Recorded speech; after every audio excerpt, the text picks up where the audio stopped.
बच्चों, आज हम लोग समाजवाद, साम्यवाद और रूस की क्रांति पढ़ेंगे। समाजवाद यह कौन सी विचारधारा है, फिर साम्यवाद और समाजवाद में क्या अंतर है, और इस विचारधारा से रूस में क्रांति क्यों हुई, यह हम लोग का आज का मुख्य विषय है। इस पर हम लोग एक के बाद एक आएंगे। 1789 ईस्वी की क्रांति के बाद स्वतंत्रता और समानता की बात सभी जगह फैल चुकी थी। स्वतंत्रता, समानता और बंधुत्व, यह एक ऐसी विचारधारा थी जिसने पूरे यूरोप को उद्वेलित कर दिया था। यूरोप के हर देशों में क्रांतियां हो रही थी। निरंकुश राजतंत्र का लोग विरोध कर रहे थे, पूंजीवाद का विरोध कर रहे थे, चर्च का एकाधिपत्य जो हो रहा था या विशेषाधिकार जो प्राप्त था सामंत को और कुलीनों को, उसका खिलाफ हो रहा था। यानी समाज में कुछ न कुछ अब परिवर्तन की बात लोगों में आ रही थी। और उसी विचारधारा के चलते फ्रांस में 3 क्रांतियां हुई। 1789 की क्रांति, 1830 की क्रांति और 1848 की क्रांति। उसी का असर हुआ कि यूनान का स्वतंत्रता संग्राम हुआ और यूनान एक स्वतंत्र देश बना। उसी का असर हुआ कि जो इटली अभिव्यक्ति मात्र था, भौगोलिक अभिव्यक्ति मात्र था, मेटरनी कहा करता था कि यह सिर्फ भौगोलिक अभिव्यक्ति है, कुछ है ही नहीं। इटली छोटे छोटे खंडों में इटली और जर्मनी बटे हुए थे, उनका एकीकरण हुआ और 1871 ईस्वी तक यह दोनों राष्ट्र इटली और जर्मनी एकीकृत होकर यूरोप के रंगमंच पर उभरे और एक सशक्त देश बने। तो यह जो विचारधारा थी, समाजवादी विचारधारा, इसका जो केंद्र बिंदु था वह फ्रांस की क्रांति थी और फ्रांस के चिंतक थे। अब इसमें अंतर क्या है, इसको पहले हम लोग समझ लें।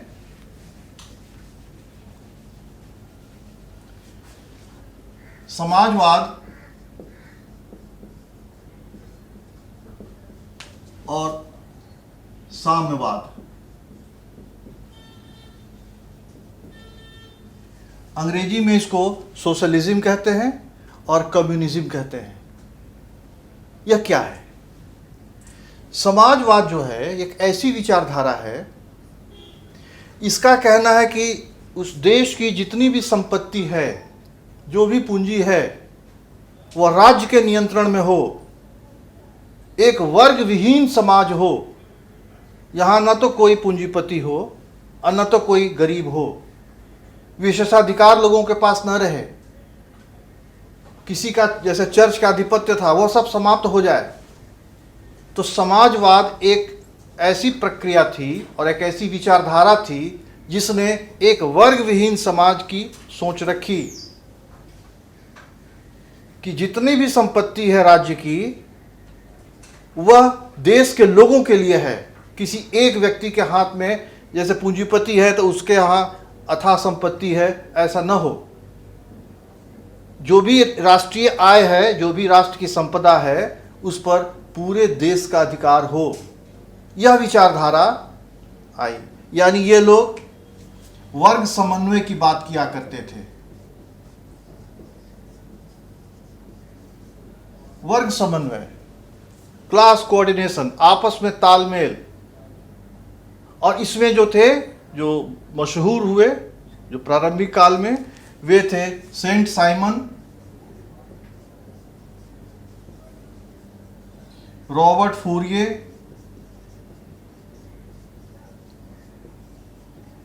लुई ब्लां।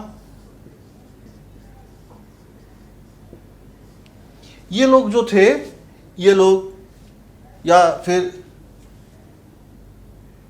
रॉबर्ट ओवेन,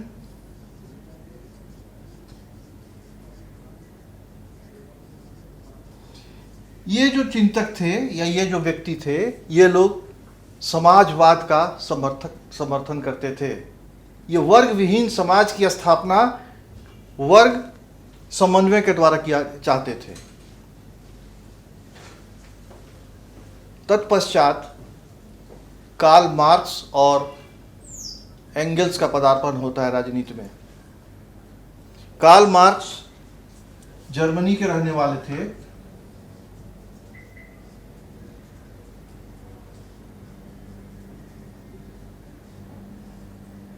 और उन्हें जर्मनी से बाहर कर दिया गया था, तो वे इंग्लैंड में जाकर रहते थे। और इनका जो सिद्धांत था, इनकी जो विचारधारा थी, वो इतनी तीव्र थी कि उसका असर रूस में हुआ। यानी जर्मनी में जन्मा व्यक्ति इंग्लैंड में रहकर रूस को प्रभावित किया। कार्ल मार्क्स और एंगल्स ने मिलकर एक विचारधारा दी। इनका कम्युनिस्ट मैनिफेस्टो नाम की एक पुस्तक आई।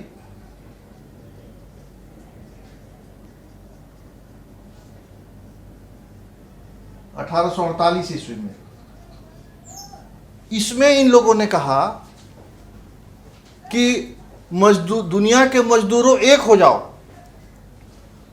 तुम्हारे पास या जो विपन्नता है, तुम्हारे पास दरिद्री है, गरीबी है, इसके अलावे खोने के लिए कुछ है ही नहीं।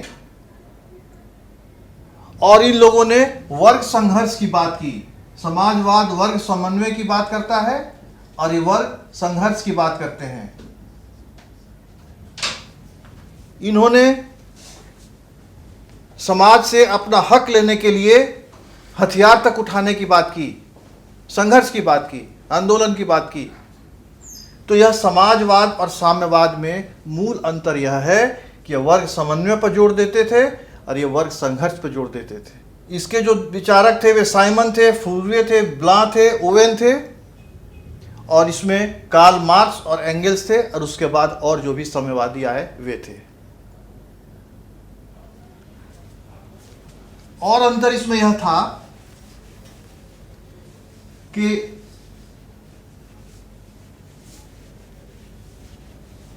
इन्हें लोग, जो समाजवाद के प्रारंभिक दौर के जो विचारक थे, इन लोगों को स्वप्नदर्शी समाज, यूटोपियन सोशलिज्म कहा गया। स्वप्नदर्शी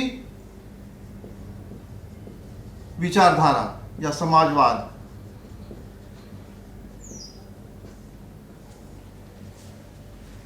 लोगों को अच्छा लगा कि भाई इस तरह का समाज हो जिसमें अमीर और गरीब ना हो, सब समान हो, राज्य पर सबका अधिकार हो, राज्य की संपत्ति संपदा सब पर सबका हक हो, और यह राज्य का कर्तव्य है कि सबको भोजन, वस्त्र और आवास उपलब्ध कराए।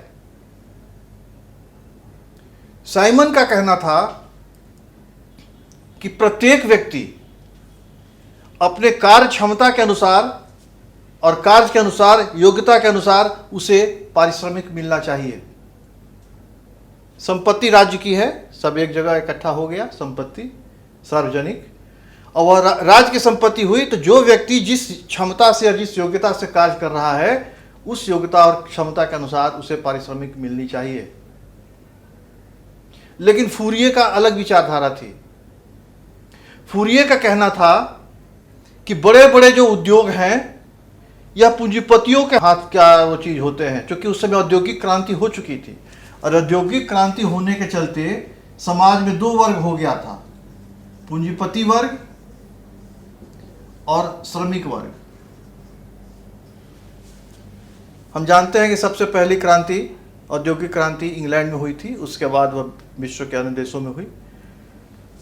उन लोगों का विचार था, खासकर फूरिये का और अन्य जो उनके विचारधारा के समर्थक थे, कि पूंजीपति और श्रमिक यह दो वर्ग बन गया इस औद्योगिक क्रांति के चलते। और पूंजीपतियों का मूल उद्देश्य था कि अधिक से अधिक पूंजी को अपने हाथ में रखना, लाभ कमाना और अपने उद्योग या अपने व्यापार को बढ़ाना, अपने कारखाना से अधिक आय उत्पन्न करना। और इसके लिए वे लोग श्रमिकों से ज्यादती किया करते थे, इनका काम का घंटा बढ़ा दिया करते थे, इनको मजदूरी कम देते थे, और इनको ऐसे वातावरण में रखा जाता था जो कि इनके लिए सेहतमंद, इनके सेहत के लिए अच्छा नहीं था। तो फूरिये का विचारधारा था कि बड़े बड़े जो फैक्ट्री हैं, कारखाने हैं, उद्योग हैं, उसके जगह पर छोटे छोटे फैक्ट्री होनी चाहिए, क्यों गांव में या और भी छोटे शहरों में अलग अलग छोटी छोटी फैक्ट्रियां होनी चाहिए। उससे अधिक मजदूरों को काम मिलेगा। और जो पूंजीपति जो कि एक बहुत बड़े उद्योग के या कारखाने के मालिक हैं और वे एक साथ कई मजदूरों को शोषित कर रहे हैं, उनको काम का घंटा और फिर पारिश्रमिक देकर उनको तंग कर रहे हैं। तो ये जब छोटे छोटे कारखाने होंगे तो वहाँ के जो पूंजीपति होंगे वे कुछ उनके बारे में सोचेंगे। तो ये बड़ा उद्योग की जगह पर छोटा उद्योग की बात किया करते थे। लुई ब्लां का कहना था, जो फ्रांस के थे, कि सामाजिक कार्यशाला का आयोजन होना चाहिए।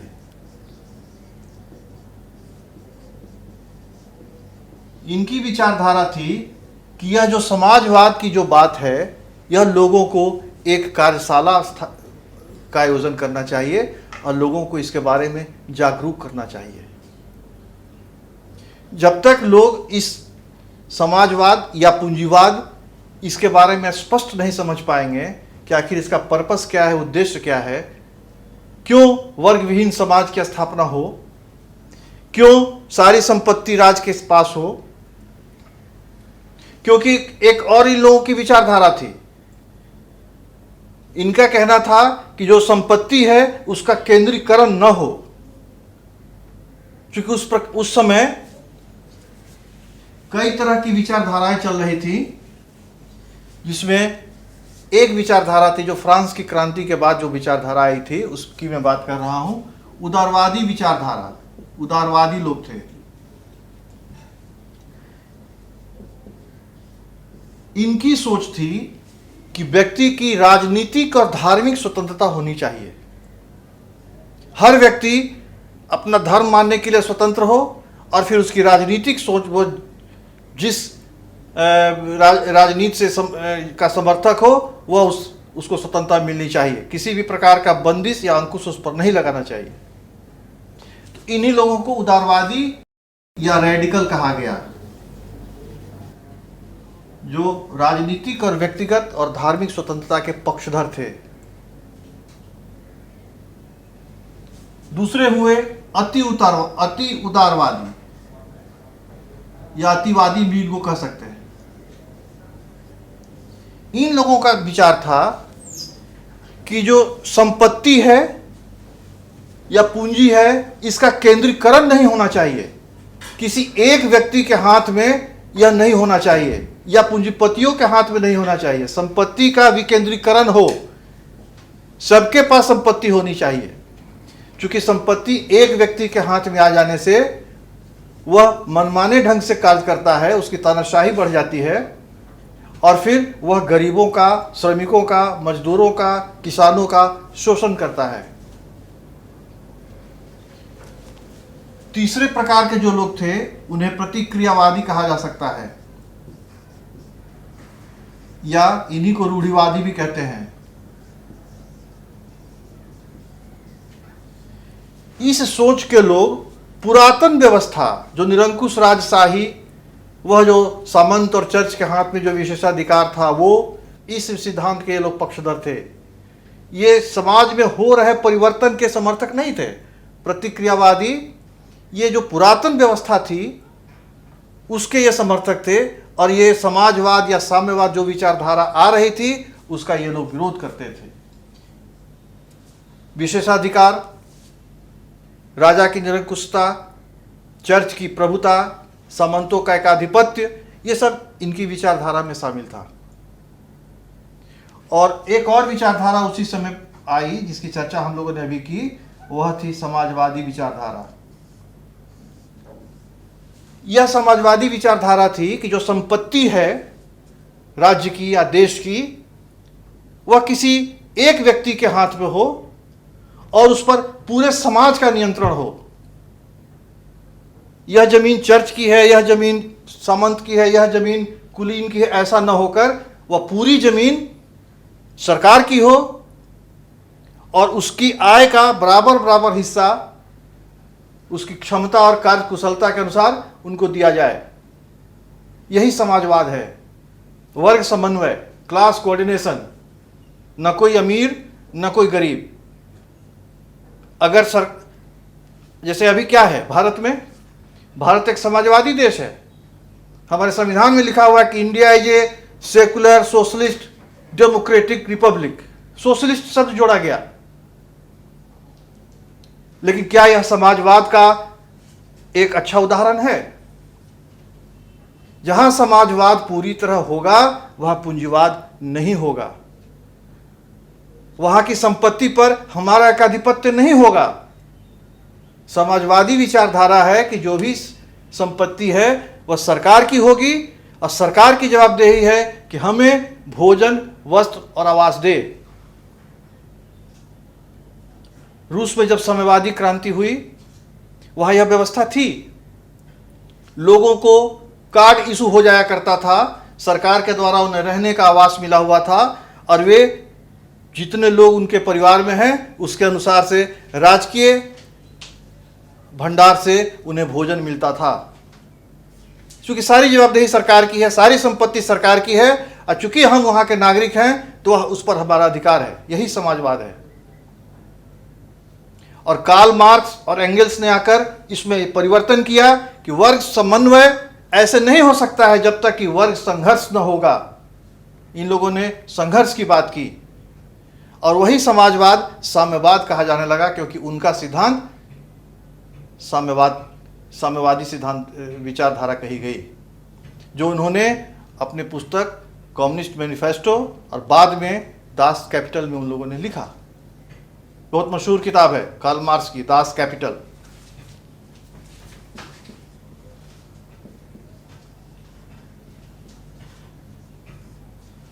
यह 1867 ईस्वी में पुस्तक है। यह समझिए तो साम्यवादी लोगों के लिए यह बाइबिल है। सारे सिद्धांत इसमें दिए हुए हैं।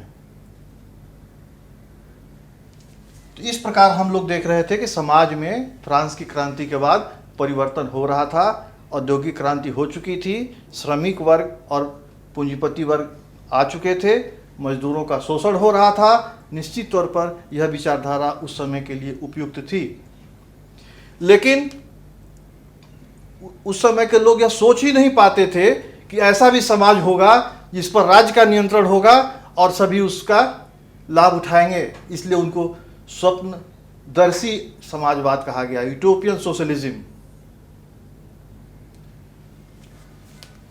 अब हम लोग कार्ल मार्क्स की चर्चा करें कि साम्यवाद क्या है।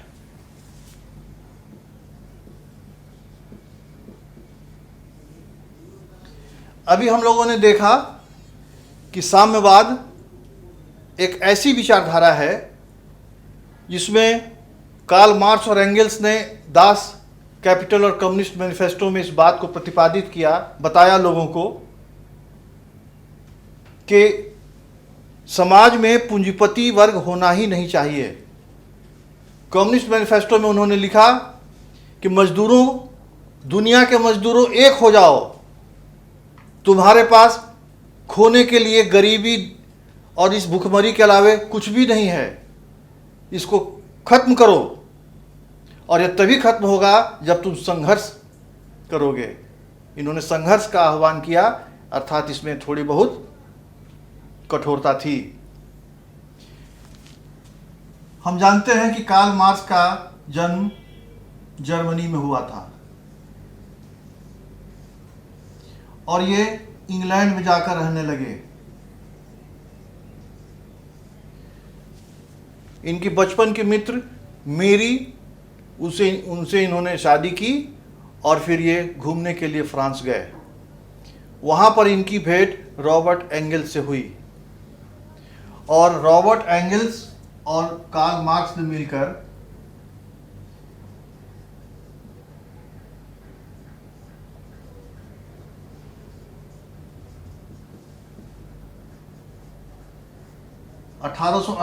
ईस्वी में, क्योंकि दोनों की विचारधाराएं मिल रही थी, दोनों साम्यवाद लाना चाहते थे, दोनों वर्ष संघर्ष के द्वारा पूंजीवाद का विरोध करना चाहते थे, दोनों मजदूरों का हित चाहते थे, दोनों चाहते थे कि राज्य की संपत्ति पर सबका अधिकार हो। इन लोगों ने कम्युनिस्ट मैनिफेस्टो लिखा।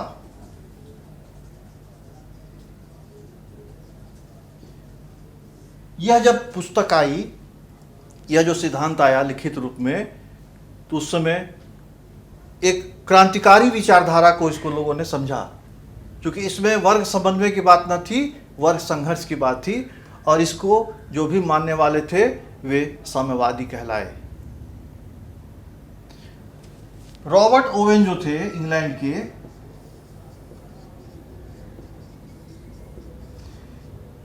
ये भी समाजवाद के समर्थक थे। इनका कहना था कि पूंजीपतियों को राष्ट्रीय कारखाना या एक आदर्श कारखाना स्थापित करना चाहिए, एक ऐसा कारखाना जिस पर कि मजदूरों के हित की बात हो। इन्होंने इंग्लैंड में अपना कारखाना बनाया और उसमें मजदूरों को उचित मजदूरी दी गई, उनके चिकित्सा की व्यवस्था की गई, उनके आवास की व्यवस्था की गई, उनकी शिक्षा की व्यवस्था की गई, तथा उन्हें जो वृद्ध थे उनको भी आर्थिक लाभ दिया गया। यानी मजदूर पूरी तरह संतुष्टि से वहाँ कार्य करते थे। रॉबर्ट ओवेन का कहना था कि अगर मजदूर संतुष्ट रहेगा तो आपका व्यापार या आपका उद्योग या आपका कारखाना प्रगति और उन्नति करेगा। तो इनकी जो विचारधारा थी वह भी समाजवाद का समर्थन ही कर रही थी। इनका कहना था कि जो भी हमारी आय है उस कारखाने से, उस पर काम करने वाले मजदूरों की भी, उनको भी उतना ही हक है, और उस अनुपात में वे उनको देते थे। तो इनके फैक्ट्री में मजदूरों को पूरी सहूलियत के साथ रखा गया, और यह एक आदर्श उदाहरण था पूरे विश्व के लिए। अब हम इनके कार्ल मार्क्स के जो दर्शन है उस पर थोड़ी चर्चा करें। कार्ल मार्क्स ने कहा कि हमारा जो इतिहास है, चूंकि कार्ल मार्क्स जो थे वे मोंटेस्क्यू, वॉल्टेयर, हीगल से बहुत प्रभावित थे, और हम जानते हैं कि हीगल ने ऐतिहासिक परंपरा को पुनः दोहराने की बात की थी, उसे पढ़ने की बात की थी। कार्ल मार्क्स का कहना था कि हमारा जो इतिहास है वह वर्ग संघर्ष का इतिहास है। प्रारंभिक दौर में, शुरुआती में आदिम साम्यवाद था। वहां पर न कोई अमीर था न कोई गरीब था, खानाबदोश की जिंदगी में जीते थे, सब पर सबका हक था।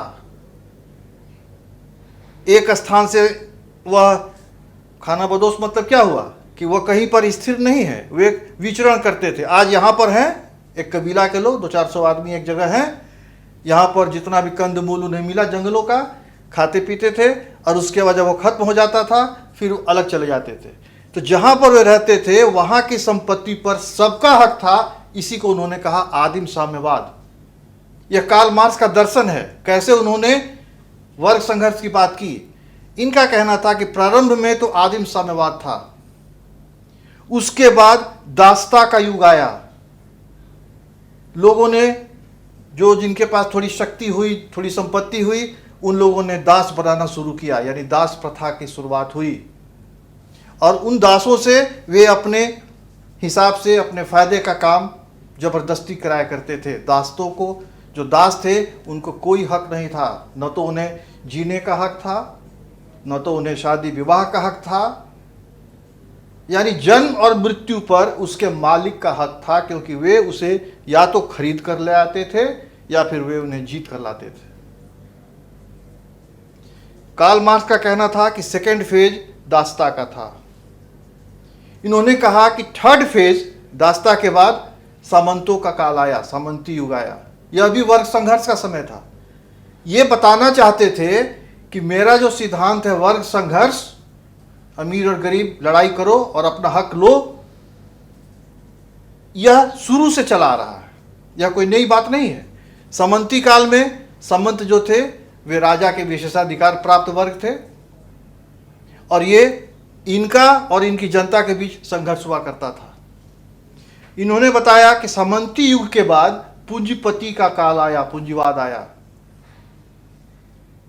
और उस पूंजीवाद में भी श्रमिक और मजदूर एक तरफ और पूंजीपति एक तरफ, यहां भी एक गैप था और आपस में दोनों वर्ग में मतांतर था, संघर्ष की बात थी।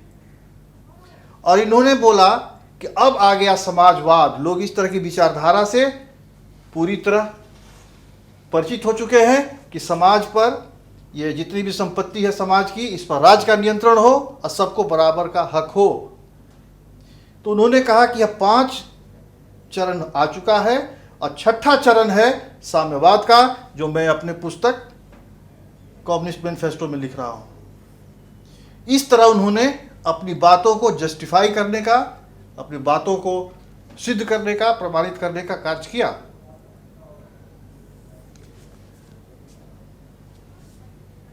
कार्ल मार्क्स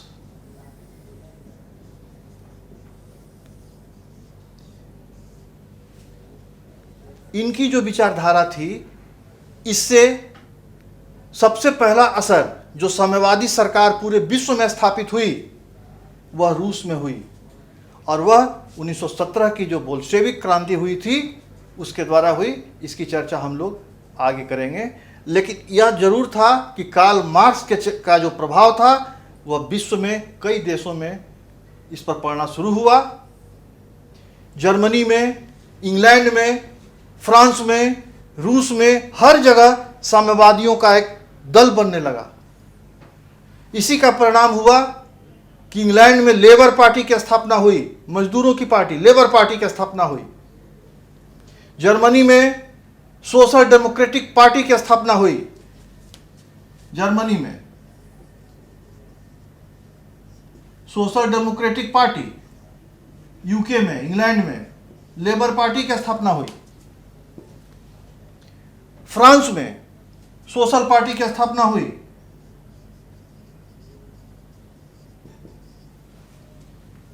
रूस में Russian socialist democratic workers party की स्थापना हुई। Russian socialist workers democratic party. यानी विश्व के अन्य देशों में इस समाजवादी और साम्यवादी विचारधारा से लोग प्रभावित हो रहे थे, और उन देशों में भी इसी सोच को मूर्त रूप देने के लिए दल बनने लगे और कई लोग इसके समर्थक होने लगे। यानी कार्ल मार्क्स की जो विचारधारा थी, साम्यवादी विचारधारा, वह पूरे विश्व में अब अपना रूप दिखाने लगी थी। भारत भी इससे अछूता नहीं है। भारत में भी कम्युनिस्ट पार्टी की स्थापना हुई, और इस कम्युनिस्ट पार्टी में फिर 2 पार्टी हुआ। लेनिन जो था वह हथियार उठाने की बात किया करता था, तो यहां पर communist party of India CPI, और जो हथियार समर्थक थे लेनिन और मार्क्स के समर्थक थे, उन्हें कहा गया CPIML, communist party of India, Marxist and Leninist. तो भारत में भी कम्युनिस्ट पार्टी के दो दल हैं, CPI और CPI-M और L। यह M स्टैंड्स फॉर मार्क्सिस्ट और L स्टैंड्स फॉर लेनिनिस्ट।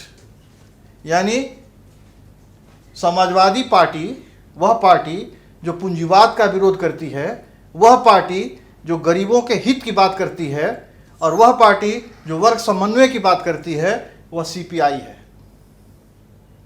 और वह पार्टी जो पूंजीवाद का विरोध करती है और मजदूरों का समर्थन चाहती है, जो मार्क्स और लेनिन के सिद्धांत पर चलती है, लेकिन इस परिवर्तन के लिए वह संघर्ष की बात करती है, वर्ग संघर्ष की बात करती है, वह है CPI-ML।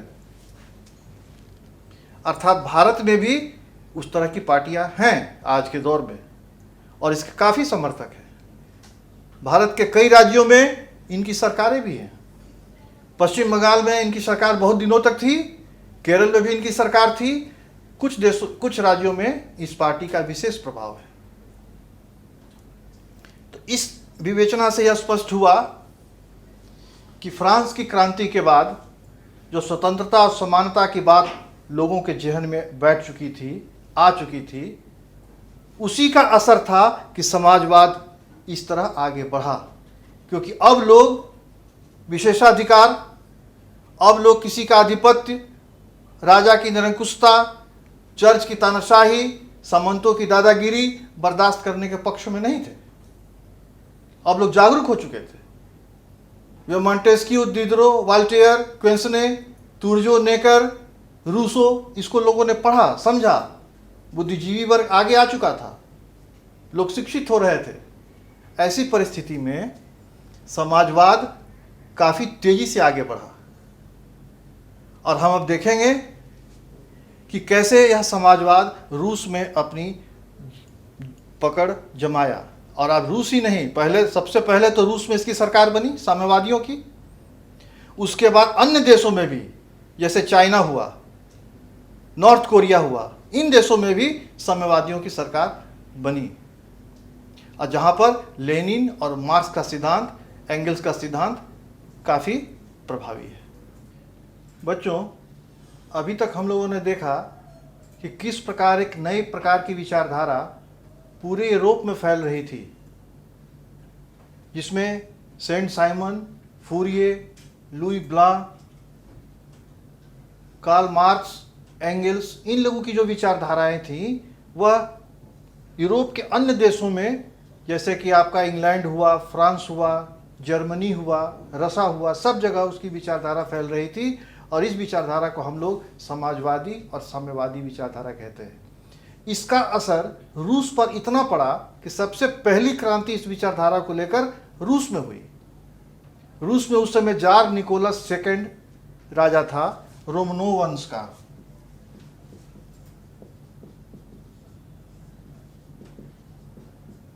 यह जार निकोलस द्वितीय यह निरंकुश शासक था, क्योंकि रूस में कई जातियां रहती थीं, स्लाव, पोल, चेक, और कई धर्म के लोग रहते थे, जिसमें कि कैथोलिक थे, प्रोटेस्टेंट थे, बौद्ध थे। लेकिन रूस ने रूसीकरण, वो जार अलेक्जेंडर जो था,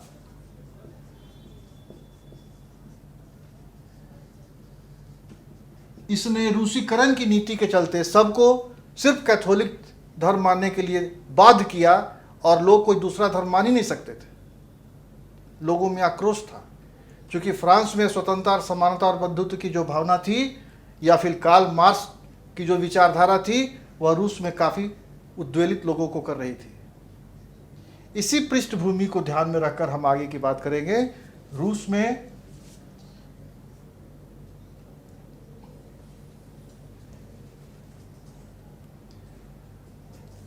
इनकी पत्नी का नाम था जरीना, और जरीना जो थी यह भी अयाशी में लिप्त रहा करती थी। और एक व्यक्ति था जो उनका धर्म गुरु था, रास्पुटीन। इस रास्पुटीन की सलाह पर जरीना मुख्य रूप से सारा कार्य किया करती थी और जार अलेक्जेंडर के राजनीति में दखल दिया करती थी। इन तीनों की जो तिकड़ी थी, अलेक्जेंडर सेकंड, जरीना और रास्पुटीन की, यह रूस की स्थिति को दिनों पर दिन गड़बड़ाते चली जा रही थी।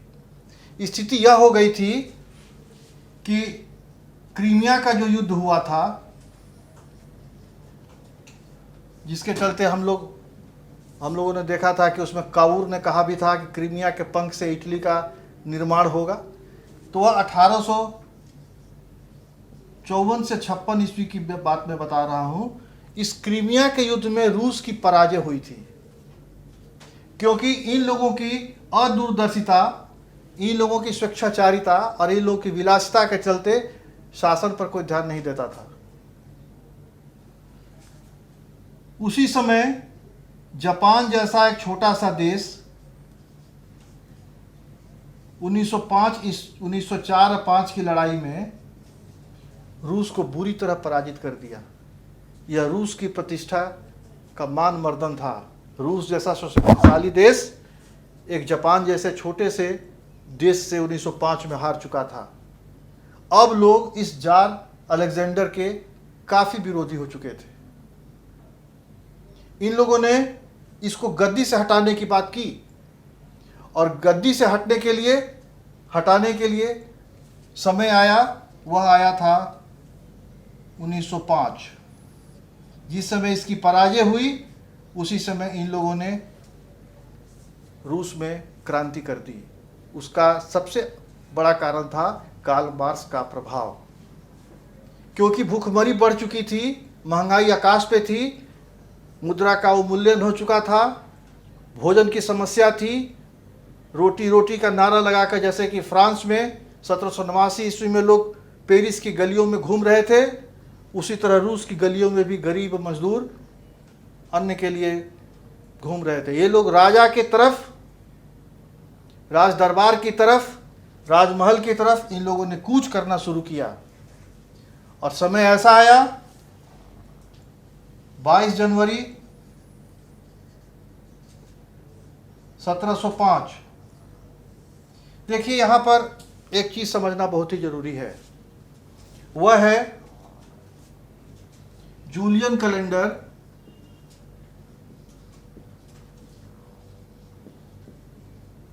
और ग्रेगोरियन कैलेंडर।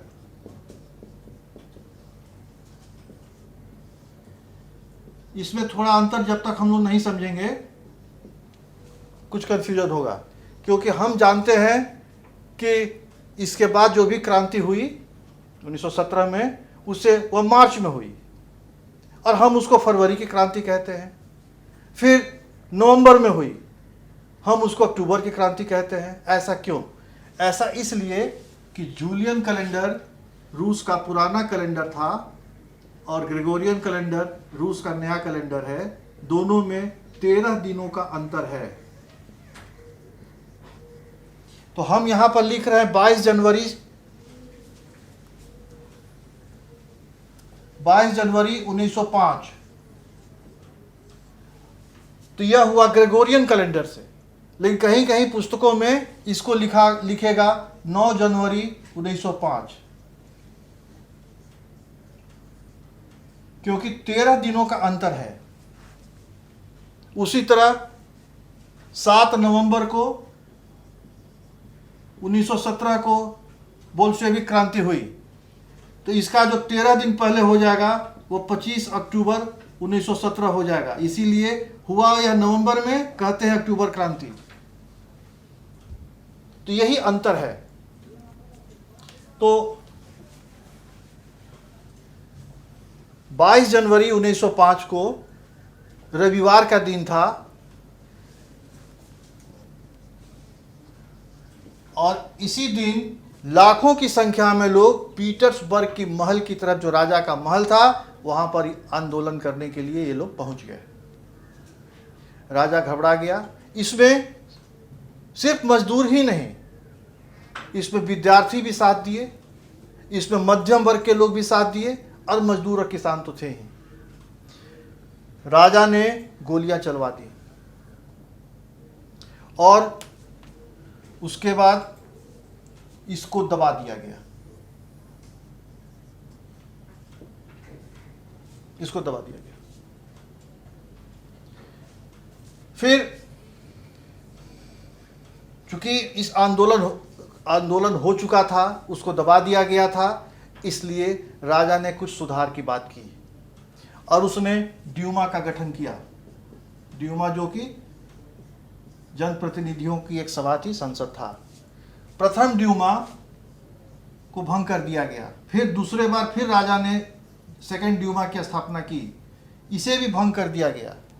अब राजा को लगा कि सामान्य लोगों को ड्यूमा में लाना जरूरी अगर रखते हैं तो ड्यूमा का कोई असर नहीं होता है। तो उसने फिर प्रतिक्रियावादी लोग, जितने लोग थे जो राजा के समर्थक थे और पुरातन व्यवस्था चाहते थे, जो रूढ़िवादी थे, वैसे लोगों को ड्यूमा का सदस्य बनाया।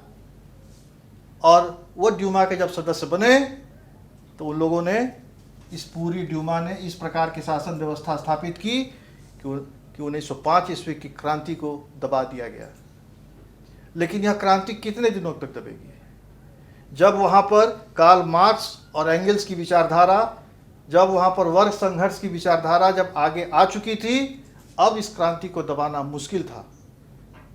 ठीक 12 साल के बाद 1917 ईस्वी में फिर फ्रांस में क्रांति होती है और वहां पर 2 बार क्रांति हुई।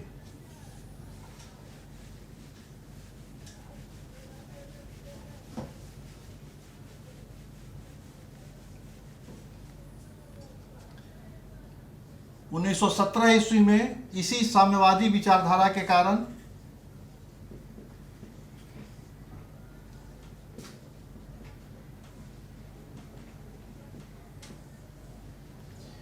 वहां पर क्रांति हुई, और उस क्रांति में पहली जो क्रांति हुई वह मार्च में हुई।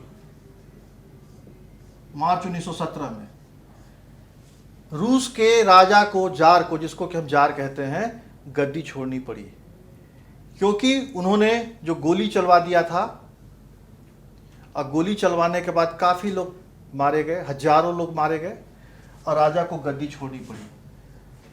उसी समय मार्क्स और लेनिन की विचारधारा के कारण वहां पर जो साम्यवादी पार्टी बनी थी, उसके 2 ग्रुप थे। एक थे मेंशेविक और दूसरे थे बोल्शेविक।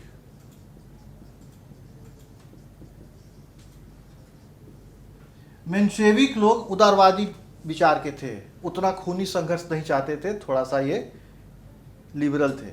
और बोल्शेविक जो थे ये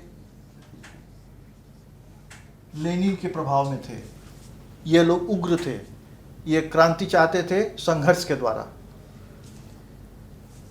मार्च 1917 की जो क्रांति हुई, इस क्रांति का असर यह हुआ कि जार अलेक्जेंडर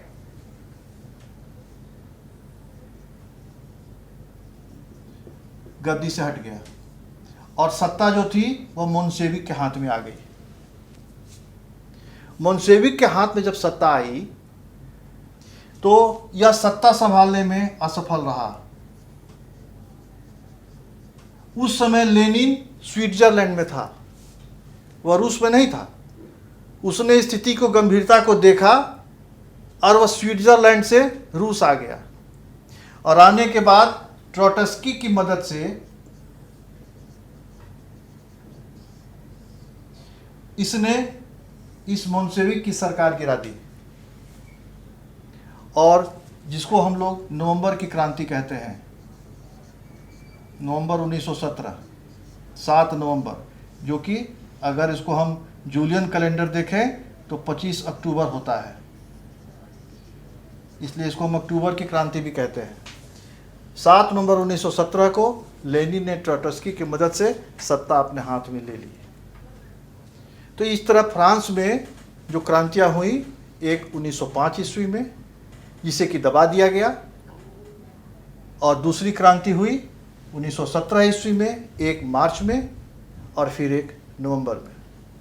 मार्च में जो क्रांति हुई थी 1917 में, उससे अलेक्जेंडर को गद्दी से हटना पड़ा, और जो नवंबर में क्रांति हुई थी उसके द्वारा जो सत्ता थी वह मोन्शेविक से फिर बोल्शेविकों के हाथ में चली गई, जो कि उग्र राष्ट्रवाद के, ये साम्यवाद के वे समर्थक थे। लेनिन जो था वह कंप्लीट कार्ल मार्क्स के सिद्धांत पर चलता था। इसका कहना था कि जब तक वर्ग संघर्ष नहीं होगा तब तक हम साम्यवाद स्थापित नहीं कर सकते हैं। पूंजीवाद का यह सख्त विरोधी था, धन के केंद्रीकरण का यह सख्त विरोधी था। इसका कहना था कि जितनी भी संपदा है, जो भी राज्य की संपत्ति है या देश की संपत्ति है, इस पर शासन का अधिकार होगा, और शासन की जवाबदेही है कि वह पूरी जनता का ख्याल रखे।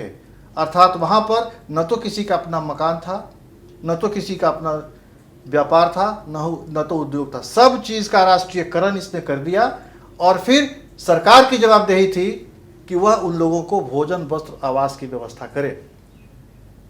तो इस साम्यवादी विचारधारा के चलते रूस में एक साम्यवादी सरकार बनी, जो कि विश्व की पहली साम्यवादी सरकार थी। अब सवाल उठता है कि आखिर यह जो सरकार बनी या फिर क्रांतियां हुई, इसके कौन कौन से कारण थे? कारण तो होंगे ही, सामाजिक, आर्थिक, धार्मिक, राजनीतिक, कई कारण हैं। अब उस कारणों के हम लोग संक्षेप में चर्चा कर लें, उसके बाद और स्पष्ट होगा।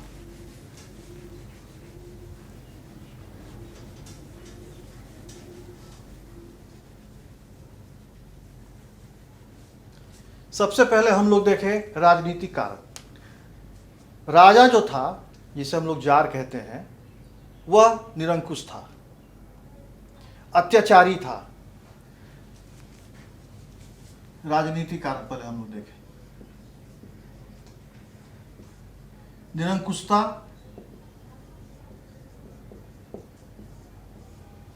फ्रांस की जो क्रांति हुई थी 1789 की, उसका राजा की निरंकुशता को ही खत्म करना मुख्य उद्देश्य था, क्योंकि स्वतंत्रता, समानता और बंधुत्व की भावना थी।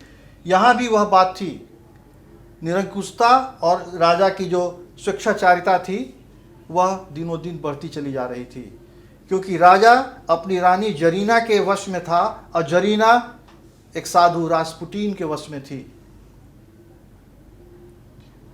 सेकंड कारण था रूसीकरण की नीति।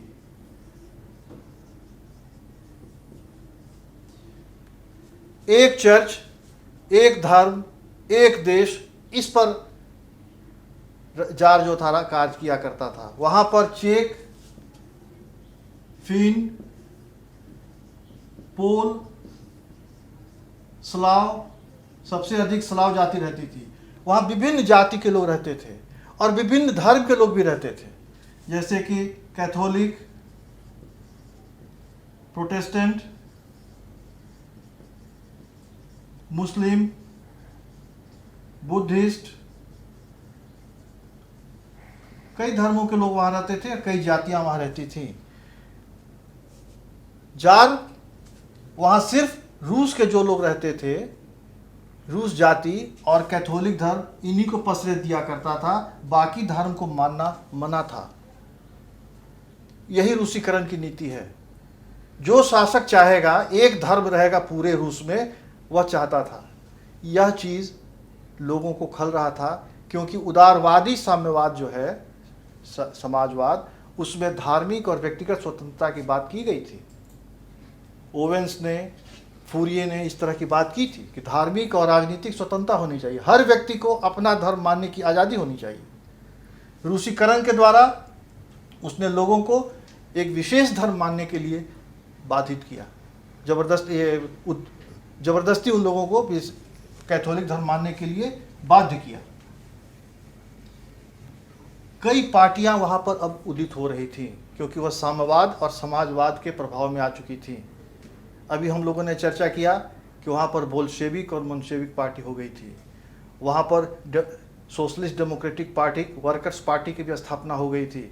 इन पार्टियों में अलग अलग विचारधारा के लोग एक जगह एकत्रित होकर राजा की स्वेच्छाचारिता और निरंकुशता पर चर्चा किया करते थे, राजा के अत्याचार पर विचार विमर्श किया करते थे, और क्या सही होना चाहिए इस पर उन लोगों की गहन समीक्षा करके वे लोग आंदोलन की ओर अग्रसर होते थे।